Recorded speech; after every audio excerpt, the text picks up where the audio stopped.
Hello, our group is going to present the Belt and Road Initiative, Future Path and Roadblocks. The framework of our presentation is shown in the slide. We'll start by introducing the Belt and Road Initiative with the short form of BRI. Then we'll discuss the strategic rationale of the BRI and explain the roadblocks ahead of the BRI. Finally, we'll give 3 examples of the implications of the BRI for Asia and the world. The BRI is an ambitious long-term economic initiative proposed by China. Based on the Silk Road in the ancient times, the BRI involves large-scale investments, trade, and economic integration. The BRI is spanning over 60 countries and is built as a geopolitical and economic strategy to challenge the US hegemony. The economic growth of China can be stimulated through these 3 measures adopted by the Chinese government. Through taking up infrastructure projects, China can export its construction materials and technology to some less developed countries. China can give a new group of buyers for producers of construction materials. This is helpful for manufacturers facing overproduction problems. By lifting people in less developed countries out of poverty, Chinese companies can export more consumer goods to the consumers benefiting from the BRI. As a mobile phone producer targeting the African market, Transsion fills in the gap between extremely low-end domestic goods in Africa and unaffordable high-end goods by Samsung or Apple. Transsion designs the phones so that the phones suit the needs of the Africans.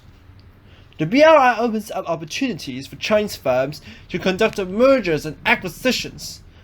According to the website Statista, in 2018, China's mergers and acquisition deals in Belt and Road countries amounted to around $14 billion. This figure shows that the scale of mergers and acquisitions by China is huge. China is trying to secure its energy and boost its energy industries by the Belt and Road Initiative.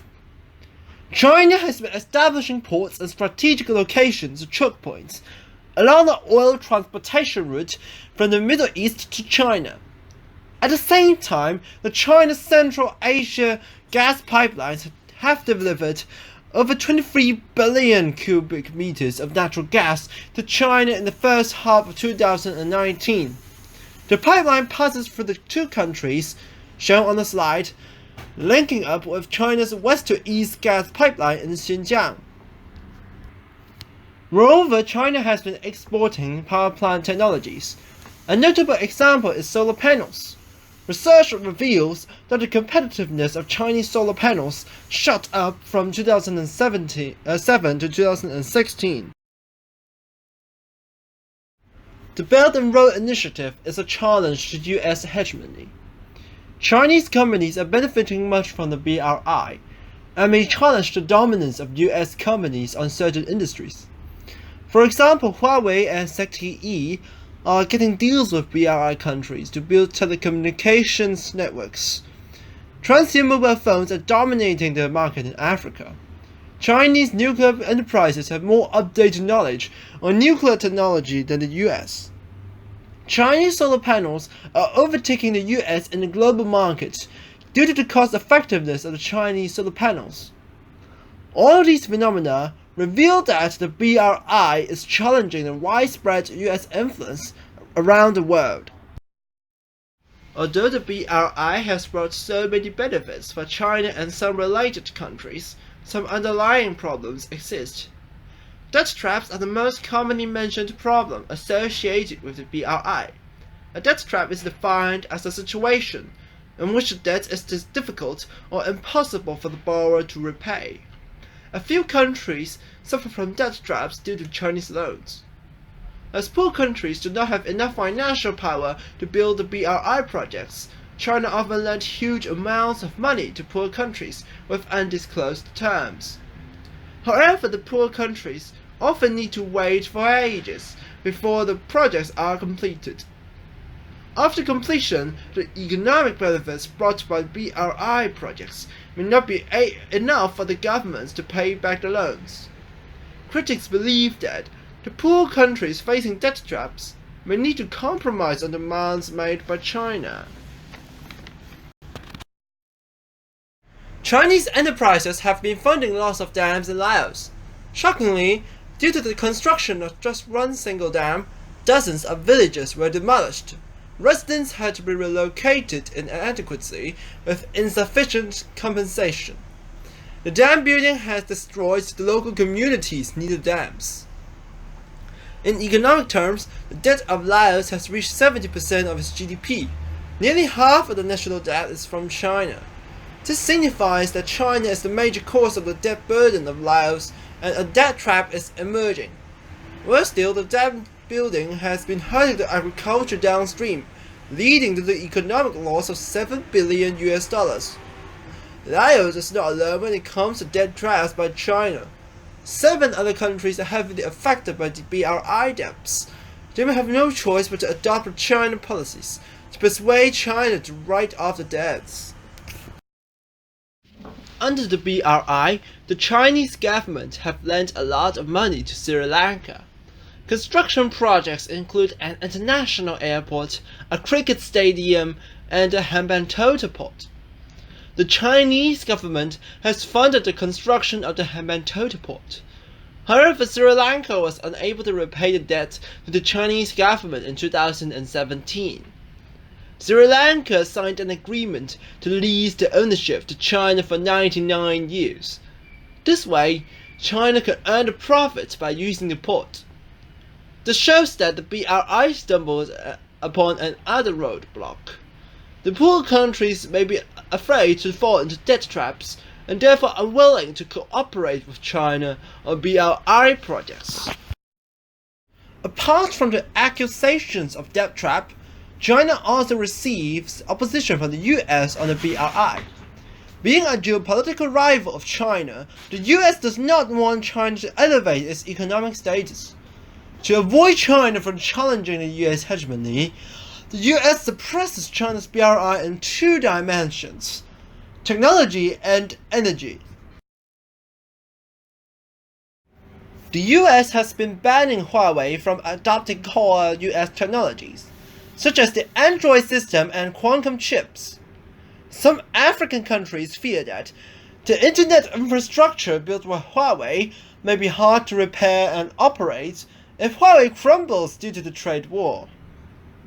For energy-related exports, Donald Trump imposed a 30% tariff on Chinese solar panels. This limits the market for Chinese solar companies to import raw materials and export the solar panels. To add on, Chinese nuclear companies have been blacklisted by the US for acquiring advanced know-how for military use. This restricts the export of nuclear technology of China. India is a regional rival of China in South Asia. India has been counteracting China's rising influence by making heavy investments in Nepal. China is planning to build a cross-border railway connecting China and Nepal. Moreover, China has been building dams in Nepal. These moves make India disgruntled. As a result, India has been building a large-scale dam in Nepal to jostle for influence. India also controls part of the electricity supply by exporting electricity to Nepal. India is a powerful rival to the BRI. In 2015, India launched a blockade against Nepal, denying foreign aid to reach Nepal after a huge earthquake. The Indian blockade resulted in a humanitarian crisis with lots of casualties. This adds risks and uncertainties to Chinese investments in South Asia. The first implication of the BRI is the setup of the Asia Infrastructure Investment Bank, AIIB. The AIIB invests in sustainable infrastructure and other productive sectors in Asia and beyond. It is easy to find that the countries receiving funds are parts of the BRI, such as Tajikistan and Sri Lanka. The US has strongly opposed allies joining AIIB, claiming that the AIIB lets China expand its military influence in Asia. Yet, a lot of US allies like the UK, Canada, and Australia joined the AIIB. Surprisingly, India accepted AIIB funding.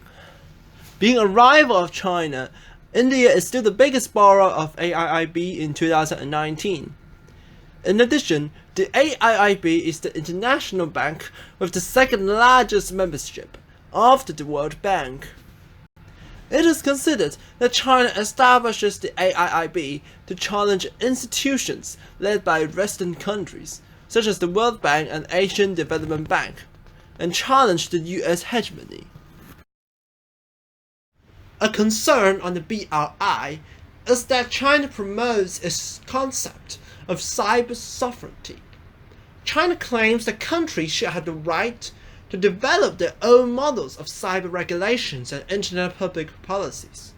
By building data centers, telecommunication networks, and other internet-related infrastructure, China may be exporting national internets rather than a single World Wide Web transcending national borders.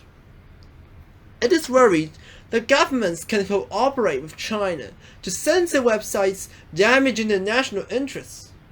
This is happening in Egypt, where internet controls are tightened after Huawei built a cloud data center in Egypt.